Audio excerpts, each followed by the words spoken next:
Hey, it's Drybear. An interesting game concept is entering into a testing phase right now that you can play for free on Steam if you are interested, and it's called Fellowship. Now, I've been playing this a good bit, and it is basically Mythic Plus from World of Warcraft. If you have played Mythic Plus, which is just competitive dungeon clearing, it is a standalone title that kind of takes inspiration from that. And in a lot of cases, it does have a lot of inspiration. You'll notice that when we get to the gameplay portion, there is actually, the UI is the same as a WoW Lua interface. You have your details add-on, you have your voodoo/sell/click add-on. You can see here, you have your forces required to complete the Mythic Plus, you have your dungeon mechanics and all of that. However, it is a standalone game, which means you don't have to level up to get to max level. There's no other quests you need to do. It's isolated in just being a competitive dungeon clearing experience. There are still mechanics with the trifecta. You'll run a tank to pull aggro and absorb hits. There are DPS for clearing, and you have to do kicks and interrupts on special casts. You have to do special mechanics when the bosses show up. And you also have a healer that's there to heal and do as much damage as possible. And you go up the traditional Mythic Plus ladder of +0, +1, +2, +3. The monsters get harder and harder. You have more and more encounters, but essentially it is just a competitive dungeon clearing game with characters. They currently have 2 DPS classes and 2 tanks and 2 healers that you can use in the open test that's available right now, and it does actually get pretty decently hard as you move up towards the higher levels. So check it out, give it a try, and let me know what you think. And if you're a WoW player, let me know what you think about the UI and perspective, because personally for me, I feel like it's a little bit over the line of being way too similar to World of Warcraft. However, I do like my Mythic Plus experience. I do enjoy going through dungeons like this and clearing things out, and it does kind of satisfy that same feel to it. Now, Chief Rebel, the developer of the game, this is their first game published under that title, and they are working on another game as well. So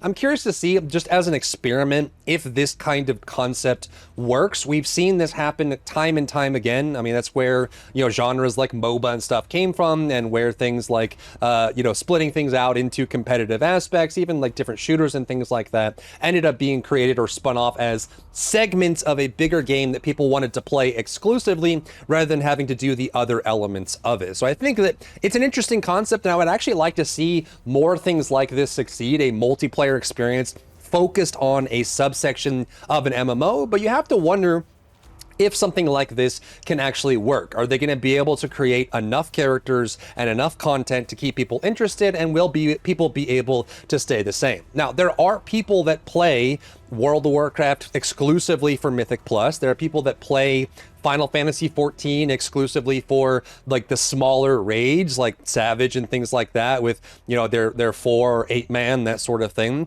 There are people that really love that kind of competitive content. And I think that there definitely is going to be an accessibility aspect to that, in that if the game is free to play and does not have a subscription model, it can make it a lot more accessible to players that normally wouldn't want to play or pay the monthly fee for, say, World of Warcraft, Final Fantasy, that sort of thing, where they just can't get, any value out of that. And there's also a large group of people that like PvE only aspects of games.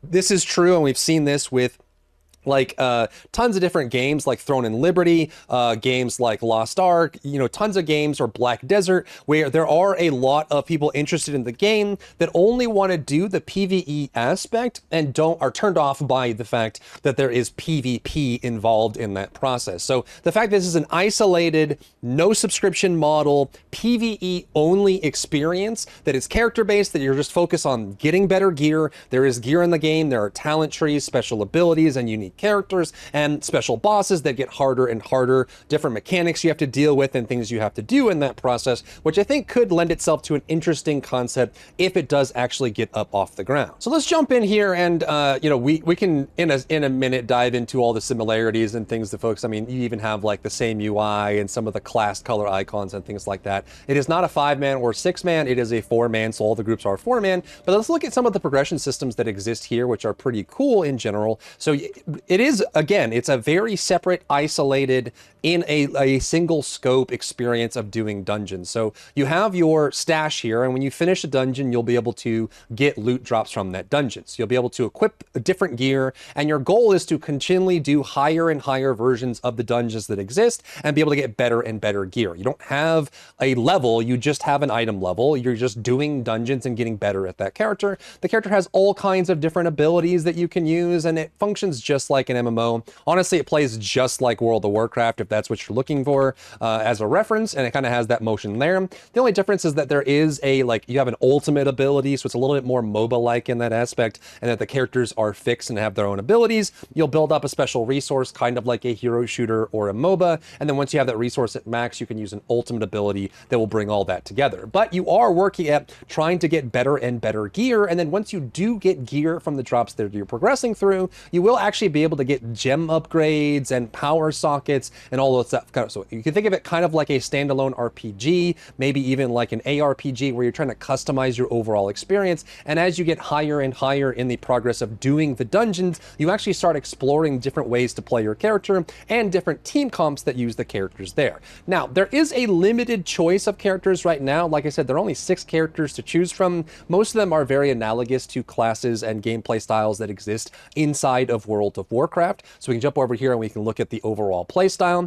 Now, if you look at this here, this is basically a Holy Paladin and a Holy Priest combined together. You have your like Light of Dawn, you have like your Holy Word Sanctify, you have your Heal, and then you have like different dots and blights, and you even have Holy Power as a special resource. You have a Resto Druid, which is this character here, a lot of hots, but mushrooms on the ground, like Balanced Druid, setting those mushrooms in for damage. You have it, which is essentially a Arms Warrior, a Frost Mage, a Warrior slash prop Warrior, prop Paladin, and then it's kind of like a Shaman Brewmaster mix for the tanks here, and this is kind of list up. Now, generally, if they wanted this to feel really good, I feel like they would need 3 to 4x the amount of characters here. I think this is decent enough for a very easy public test to see how things go, but I can definitely see like this being more of like the meta design of like I said, like a MOBA or a hero shooter, where they want to have a lot of characters and different team comps that might work better for certain dungeons, certain bosses, and certain lineups.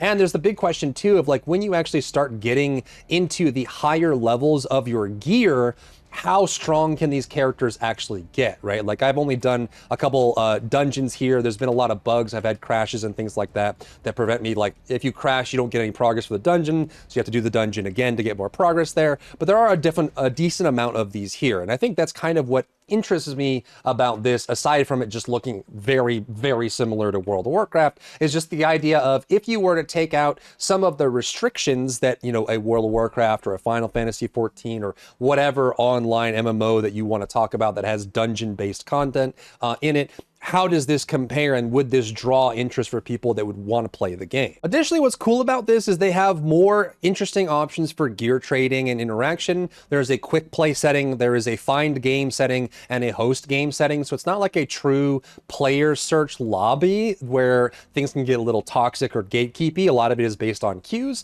So obviously, when you get to the highest level of like plus 15s to plus 20s, people are going to be very selective about who they put into their group, and will probably just pre-make their parties anyway. But it is kind of an interesting concept of just being able to queue into it, do a dungeon together, and work together towards a certain goal. Now, the dungeons are relatively short. They're about 10 to 15 minutes long. You usually will have, as you can see, like right under my face in the top right corner, you will have this list of your forces required or kill score. You need to kill enough of the monsters to meet this core requirement, just like Mythic Plus in World of Warcraft, and then you need to defeat the final boss. There's one boss. It's a very quick dungeon. It's not like 5 or 6 bosses. You just get forces done in any way you want. There's multiple paths inside the dungeon that you can use, and you also just want to get to the boss and defeat it to get the loot. Then you queue up and go again. It's very, very easy to get through that process. And as you get higher and higher, you start getting affixes and debuffs and different effects on the dungeons itself. Here I'm playing Resto Druid. I played primarily, healer in World of Warcraft. I played primarily DPS in Final Fantasy 14,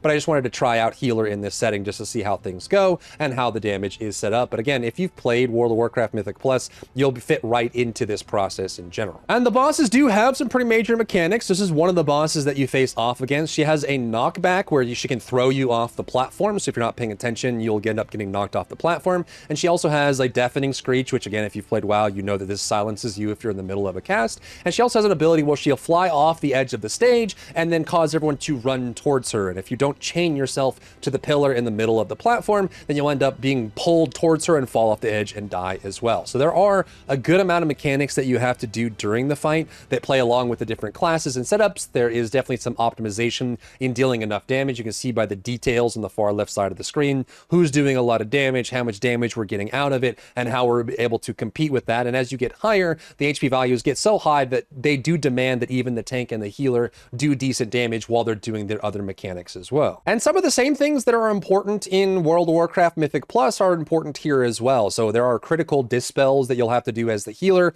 You have a dispel. Annoyingly, the dispel is on an 8-second cooldown, which is exactly how it works in World of Warcraft as well. So you'll basically just be kind of playing off of that, but there's some dispels you absolutely need. There's also some really key kicks and interrupts that you need on top of everything as well. Adds that spawn, aggro that you need to build, that sort of thing. And in this encounter, you'll spawn adds that tank has to pick up. There's key build-ups that you have to do, and there's even some jump puzzles in some of the fights as you go higher and higher. So let me know what you think about this concept, if the UI is a little bit too samey to World of Warcraft to you as well, if you've played the Fellowship demo and what you think about it in general, and if you think that this game has legs or not, let me know down below. If you found value in today's video, leave a like down below, leave a comment for the algorithm to help this video get seen by more people, and don't forget to check out my other channels for other content and other stuff and other things.